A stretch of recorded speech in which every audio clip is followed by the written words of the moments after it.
ఉన్న బంగారాన్ని విడిపించి ఆ రోజు ఆన్లైన్ రేటుకే మేము కొంటాం. Sharma gold company. ప్రస్తుతం మనతో పాటు ప్రణవానంద ప్రభుజీ ఉన్నారు. వారు చెప్పే మాటలు కానీ, అలాగే వారు చేస్తున్నటువంటి బోధనలు కానీ మనందరికీ ఎంతో ఇష్టం. ప్రత్యేకించి సమకాలీన అంశాలపైన ఎప్పుడు వారు ప్రస్తావిస్తూ ఉంటారు. మన వే ఆఫ్ లైఫ్ అనేది ఎలా ఉండాలని ఎప్పుడు చెబుతూనే ఉంటారు. అయితే ప్రస్తుతం జరుగుతున్న ఇష్యూస్ పైన, అలాగే మనందరికీ చాలా సందేహాలు ఉన్నాయి. వీటి గురించి వారిని అడుగుదాం అనుకున్నాం. వారిని ఆహ్వానించాం స్టూడియోకి. ప్రస్తుతం మనతో పాటు ఉన్నారు. వారితో మాట్లాడి మరిన్ని విషయాలు తెలుసుకుందాం. ప్రభుజీ హరే కృష్ణ. హరే కృష్ణ. బ్రహ్మ ముహూర్తం చాలా ముఖ్యమైనది, విలువైనది. అయితే చాలా మందికి దాని వాల్యూ తెలియట్లేదు అనేది ఇప్పుడు వస్తున్నటువంటి మాట. ఇక్కడ అసలు బ్రహ్మ ముహూర్తం అంటే సరిగ్గా సమయం ఏంటి అని అడుగుతూ ఉంటారు కొంతమంది. 2:30 అంటారు, కొంతమంది 3:30 అంటారు. ఈ కన్ఫ్యూజన్ ఒకటి. అసలు బ్రహ్మ ముహూర్తం విశిష్టత ఏంటండి? అప్పుడు అసలు ఏం పనులు చేయాలి, ఏవి చేయకూడదు? జీవుణ్ణి ఉద్ధరించడానికి చేసే పనులన్నీ బ్రహ్మ ముహూర్తంలో చేయాలి. ఇప్పుడు చూడండి, మనకి సమయం కూడా గుణములతో ప్రభావితమై ఉంటుంది. ప్రొద్దున పూట సత్వగుణ ప్రధానం అని చెప్తారు బ్రహ్మ ముహూర్త కాలం. బ్రహ్మ ముహూర్తం అంటే ఏం లేదండి, 4-4:30 సమయాన్ని బ్రహ్మ ముహూర్తంగా 4 నుంచి 4:30 4 గంటలు అనుకోండి. మీరు సుమారుగా 4 o'clockకి లేవటం అనేది ఒక హ్యాబిట్గా పెట్టుకున్నాం అనుకోండి. ఇంకా మనకి సూర్యోదయం ఎప్పుడు, సూర్యాస్తం ఎప్పుడు క్యాలెండర్లో చూస్తే దానికి ఎగ్జాక్ట్గా 2 గడియలు ముందు లేస్తాను. అవన్నీ అవసరం లేదు. రోజు 4 o'clockకి లేసారనుకోండి, ఇంకా జీవితంలో దానికంటే మంచి అలవాటు ఇంకోటి లేనే ఉండదు. 4-4:30 ఇది చాలా మంచి అలవాటు అండి. మేము ఇప్పుడు సుమారుగా 2012 నుంచి ప్రతిరోజు 3:30-4 గంటలకు లేస్తున్నాం. కాబట్టి మాకు తెలుసు ఆ అనుభూతి. ప్రొద్దున పూట బ్రహ్మ ముహూర్తంలో లేచి ఆ సాధన చేసుకోవటం, దానివల్ల వచ్చే శక్తి, దానివల్ల వచ్చే ఒక భగవద్ అనుభూతి, దానివల్ల మనకి లభించే ఒక పాజిటివిటీ, మానసిక బలము అనేది చాలా విశేషం. మనం వినే ఉంటారు మీరు చిన్నప్పటి నుంచి, early to bed early to rice keeps a man healthy wealthy and wise అంటారు. 3 విషయాలు.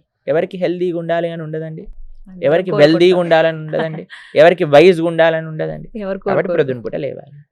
అంతేకాని మనం రాత్రంతా సీరియల్లు, సినిమాలు, వాట్సాప్లు చూసుకుంటూ ఉన్నాం అనుకోండి, ప్రొద్దున పూట లేవలేదనుకోండి, సూర్యుడు ప్రత్యక్ష దైవము అని అంటారు. భగవంతుడి యొక్క నేత్రములలో సూర్యుడు, చంద్రుడు ఉంటాడు.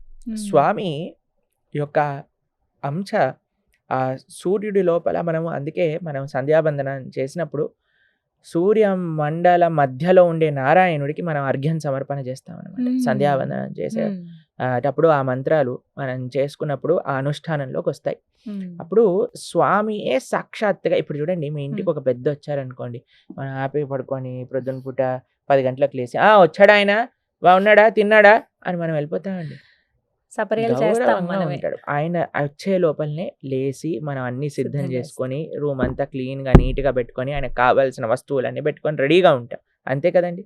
అలానే సాక్షాత్తుగా భగవంతుడు సూర్యమండల మధ్యలో ఉద్భవిస్తూ ఉన్నప్పుడు ఆయన వచ్చే లోపలే మనం రెడీ అయిపోయి ఆయనను స్వాగతించడానికి రెడీగా ఉండాలి. ఆ సమయం ఎంతో ఇంపార్టెంట్. మీరు చూడండి, చిన్నప్పుడు ప్రొద్దున లేచి చదువుకో బాగా ఎక్కుతుంది, ప్రొద్దున లేచి చదువుకో బాగా ఎక్కుతుంది. నేను చదువుకునే సమయంలో అండి, ఇంజనీరింగ్ చేసేటప్పుడైనా 10th 11th 12th ఏ టైంలోనైనా ఏం చేసేవాళ్ళం అంటే ప్రొద్దున్నే లేసేవాళ్ళం. ఎగ్జామ్ ముందు లేచి, అయితే చాలా ప్రొద్దున పూట లేచినప్పుడు నిద్ర వచ్చేదనమాట. అప్పుడు మేము ఒక స్టడీ చూసాం అనమాట. ఏంటంటే ప్రొద్దున పూట లేచాక ఎప్పుడైనా ఆపిల్ తింటే నిద్రపోతుంది అని. అది ప్రొద్దున పూట లేచి స్నానం చేసి ఆపిల్ తినేసేవాళ్ళం. నిజంగా నిద్ర వచ్చేది కాదు, ఇంకా చదువుకుంటూ ఉండేవాళ్ళం. మేము ఎక్కువ చదివే వాళ్ళం కాదండి, ఉత్తే ఎగ్జామ్ ముందే అలా చదువుకొని వెళ్ళిపోయేవాళ్ళం. అన్నిట్లో ఫుల్ మార్కులు వచ్చేసేవి అనమాట. జ్ఞాపక శక్తి బాగుంటుంది. అయితే అది చాలా ప్రభావితం చేస్తుంది. అప్పుడు చదువు ఎలా బాగా అయితే చదువుకోగలిగామో, ఇప్పుడు ఆధ్యాత్మిక సాధన కూడా అంత బాగా చేయగలుగుతున్నాం. ప్రొద్దున్నే లేచి జపం చేసుకోగలుగుతాం. రాత్రి ఎంతసేపు అయినా వెలుకుని ఉంటాం కానీ తెల్లారి మాత్రం లేవలేమండి అంటారు చాలా మంది. ఎందుకో తెలుసా అండి, దాన్ని రాక్షస ప్రవృత్తి అంటారు. ఎందుకంటే రాక్షసులకు నిశాచరులు అని పేరు. తెలిసినా మీకు? రాత్రిపూట తిరుగుతాయి. ఇప్పుడు చూడండి, ఇంట్లో పిల్లలకి ఏం చెప్తాయి, ఏయ్ రాత్రిపూట అన్ని దయ్యాలు ఉంటాయి, పడుకోండి అని చెప్తాను చిన్నప్పుడు ఉన్నప్పుడు. అదే మనం పెద్దవాళ్ళు రాత్రులంతా తిరుగుతూ ఉంటారు. దయ్యాలు ఎక్కడో కాదు, ఎవరైతే రాత్రిపూట తిరుగుతారో వాళ్ళే దయ్యాలు. కాబట్టి మనము ఒక మంచి మనిషి, ఒక మంచి బిహేవియర్ ఉన్న, డిసిప్లిన్ ఉన్న వాళ్ళు ఏం చేస్తారు అని అంటే త్వరగా పడుకుంటారు. మీకు ఒక విషయం చెప్తానండి, ఇక్కడ ఇండియాలో నేను చూస్తే చాలా మందికి 10-11 కామన్ టైం నిద్రపోవడం. 11:30, 12. 11 మీకు ఒక దాటాలి విషయం అంతే. చెప్తే ఆశ్చర్యపోతారు. ప్రపంచంలో మేము ఎక్కడికి వెళ్ళినా చూస్తాము 6, 6:30, 7, 7:30 కల్లా అన్నీ మూసేసుకొని పడుకుంటారు. హా, హా.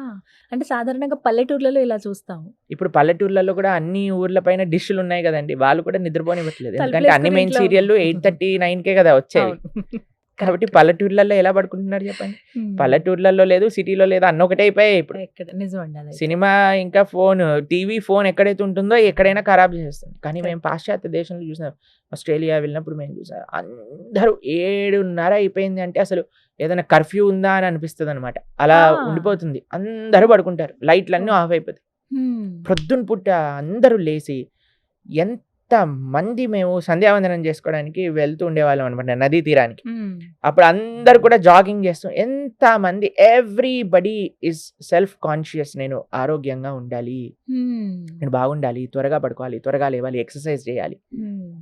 మన వాళ్ళకి ఎప్పుడు చూసినా ఎంత లేట్ నైట్ అయినా ఏం పర్వాలేదు, కానీ అందుకే చూడండి మన వాళ్ళకి డిసిప్లిన్ మెల్లమెల్లగా పోతుంది. ఎందుకంటే మనం పాశ్చాత్య అలవాట్లు అని అనుకొని మనం ఇలా తయారైపోయాం. వాళ్ళు మాత్రం ఉద్ధరింపబడుతున్నారు. వాళ్ళు యోగా Hmm. మెయిన్, అమెరికాలో చేస్తారు. అన్నిటికంటే మెయిన్ ఏంటి అంటే యోగా, మెడిటేషన్, కీర్తన్. హా. లండన్లో మీరు చూడండి, మీరు రాధికా దాస్ అనే ఒక డివోటీ ఉన్నారు. ఆయన పెద్ద పెద్ద చర్చిలలో మొత్తం చర్చ్ నిండా అందరూ వేలాది మందిలో కూర్చొని Hmm. అందరూ కీర్తన్ మెడిటేషన్, కీర్తన్ యోగా, కీర్తన్ చేస్తూ ఉంటారు. Hmm. కీర్తన్, మెడిటేషన్, యోగా, యోగా. ఈ 3 ప్రపంచ వ్యాప్తం అయిపోయాయి. Hmm. అందరూ భారతదేశానికి ఈ 3 నేర్చుకోవడానికి వస్తున్నారు. మనవాడు మాత్రం రాత్రిపూట ఓటీటీలో ఆ వెబ్ సిరీస్ చూసుకుంటూ టైం గడిపేస్తారు. Hmm. ఇంత విచిత్రం. ఏమైనా కొన్ని టిప్స్ చెప్పండి ప్రభు, ఎర్లీ మార్నింగ్ ఏం లేదు, ఫోన్ తీసి అవతల పడేయండి. 8:30 అయిందంటే ఫోన్ స్విచ్ ఆఫ్ చేసేసండి. ఏమి ప్రపంచం మునిగిపోదు నువ్వు ఫోన్ ఆఫ్ చేయటం వల్ల, అది గుర్తుపెట్టుకోవాలి. టెన్షన్ అందరు అనుకుంటారు, వామ్మో నా ఫోన్ లేకపోతే, నేను ఫోన్ ఆన్సర్ చేయకపోతే, నేను మెసేజ్కి రిప్లై చేయకపోతే ఏమవుతుంది? ఏమీ అవ్వదయ్యా, ఏమీ అవ్వదు. మనం కంట్రోల్ కాదు, భగవంతుడు కంట్రోల్ చేస్తున్నాడు ఈ ప్రపంచానికి. ఒక టైం పెట్టుకోండి. వాట్సాప్లో స్టేటస్లో పెట్టండి. ఒక ఆయన చూసి, from today I'm not going to use WhatsApp for next 3 months అని పెట్టాడు. మళ్ళీ నెక్స్ట్ డేనే వాట్సాప్ స్టేటస్ పెట్టాడు అనమాట. అలా కాకుండా మీరు ఏం చేయాలంటే ఒక వాట్సాప్ స్టేటస్లో పెట్టండి, మీ డిస్ప్లే పిక్చర్ పెట్టుకోండి. ఏంటి అని అంటే, after 8:30 I will be not answering any of the messages and calls. కనీసం ట్రై చేయండి మీరు. మీకు ఒక విషయం చెప్తానండి, నిద్ర రాక చాలా మంది కష్టపడుతున్నారు ఈ రోజులలో. దాంట్లో డాక్టర్ ఏం చెప్తాడు తెలుసా అండి, కనీసం పడుకునే 1.5 గంట ముందు నుంచి స్క్రీన్ చూడకూడదు అంటే. 12 hours. ఆ స్క్రీన్ వల్ల, స్క్రీన్ లో నుంచి వచ్చే ఆ లైట్ మనస్సుని హైపర్ యాక్టివ్ చేసేస్తుంది అనమాట, నిద్ర రానివ్వకుండా. ఓకే. అందుకే అన్నిటికంటే బ్యాడ్ హ్యాబిట్ ఏంటి అంటే, రాత్రి పడుకునే క్షణం వరకు ఫోన్ చూసి ప్రొద్దున లేవంగానే ఫోన్ చూడు. వెంటనే ఇంతకు ముందు ప్రొద్దున లేవంగానే చేతుని చూసుకొని మనం ప్రార్థన చేసుకుని, హరినామ స్మరణ, హరి అష్టకాన్ని చేసుకొని, భాగవత ఆచార్యులకు ప్రణామం చేసుకొని, భూదేవికి దండం పెట్టుకొని, ఇప్పుడు ఎవరికి దండం లేదు, ఫోన్కి దండం. అమ్మా ఛార్జింగ్ ఉందా లేదా, అమ్మో ఛార్జింగ్ అయిపోయింది, ఛార్జింగ్ తొందరగా పెట్టండి, ఏ మెసేజ్లు వచ్చాయో ఏమైందో, మొత్తం ప్రపంచాన్ని ఈయన నడిపేస్తున్నట్టుగా. కాబట్టి మా సిన్సియర్ అడ్వైస్, మీకు ఏదైనా కావాలంటే ఒక డిసిప్లిన్ మెయింటైన్ చేయండి. మానవ జీవితంలో డిసిప్లిన్ కాని వచ్చింది అని అంటే, దానికంటే యూ విల్ బికమ్ ఎక్స్ట్రాడినరీ. మీరు జీవితంలో ఏది సాధించాలన్నా సాధించగలుగుతారు. కొన్ని డిసిప్లినరీ యాక్షన్స్, యుక్తాహార విహారస్య, కృష్ణుడు అదే చెప్పాడు, discipline in eating, sleeping and defending. అన్నిట్లో మనం చేసే అన్నిట్లో కూడా డిసిప్లిన్ అనేది అవసరం. నిద్రలో చెప్తున్నాను, ఈజీ. ఎంత త్వరగా వీలైతే అంత త్వరగా తినేసేయండి. ఈవినింగ్స్ 6:30, 7 కల్లా అయిపోవాలి డిన్నర్. 8:30 కల్లా ఫోన్ పక్కన పెట్టేసేయండి.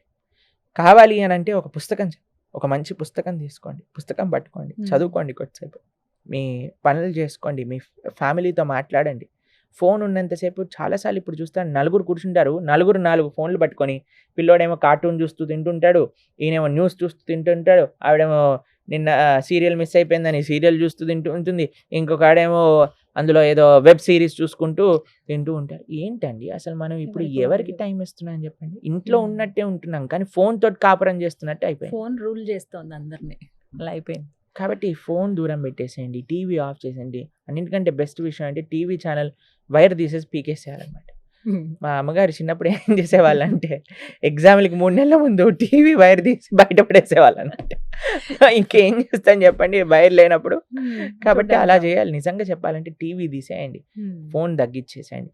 జీవితం చాలా ప్రశాంతమైపోతుంది. టైంకి పడుకుంటారు. టైంకి లేస్తారు బ్రహ్మాండంగా. మా ఆశ్రమానికి వచ్చినప్పుడు చాలా సార్లు ఫోన్ పనిచేయదనమాట. ఇప్పుడు అందరూ టెన్షన్ పడిపోతారు. ఏమవుతుంది? తర్వాత ఒక రోజు అయిపోయాక బ్రహ్మాండంగా హాయిగా కీర్తనలో ఉంటారు. ప్రొద్దున పూట కనిపిస్తారా ఏమైందయ్యా నీ చాలా ఇంపార్టెంట్ అన్న ఏముంది ప్రయోజనం నడుస్తున్నాయి అని ప్రశాంతంగా ఉన్నాం మేము అని అంటారని. కాబట్టి సో అంతా మన బ్రహ్మ ఆలోచన అంతే, అది ఏదో జరిగిపోతుందని. సో బ్రహ్మ ముహూర్తంలో లేవడం అలవాటు చేసుకుంటే లైఫ్ అంతా సెట్ అయిపోతుంది. చాలా మంచిది. ముఖ్యంగా పిల్లలకి అందరికీ మేము ఇచ్చే ఒక అడ్వైజ్ ఏంటంటే త్వరగా లేవండి. జీవితం చాలా మార్పు. ఒక నెల రోజులు సంకల్పం పెట్టుకోండి. నేను ప్రొద్దున పూట లేచి చూస్తానని. కొద్దిసేపు ఎక్సర్సైజ్ చేయండి, కొద్దిసేపు సాధన చేసుకోండి, కొద్దిసేపు చదువుకోండి, తర్వాత జాగింగ్ చేయండి, వాకింగ్ చేయండి, ఏదైనా చెయ్యండి, పడుకోకండి. అది ముఖ్యం. రైట్, చాలా చక్కగా వివరించారు ప్రభుజీ. హరే కృష్ణ. హరే కృష్ణ.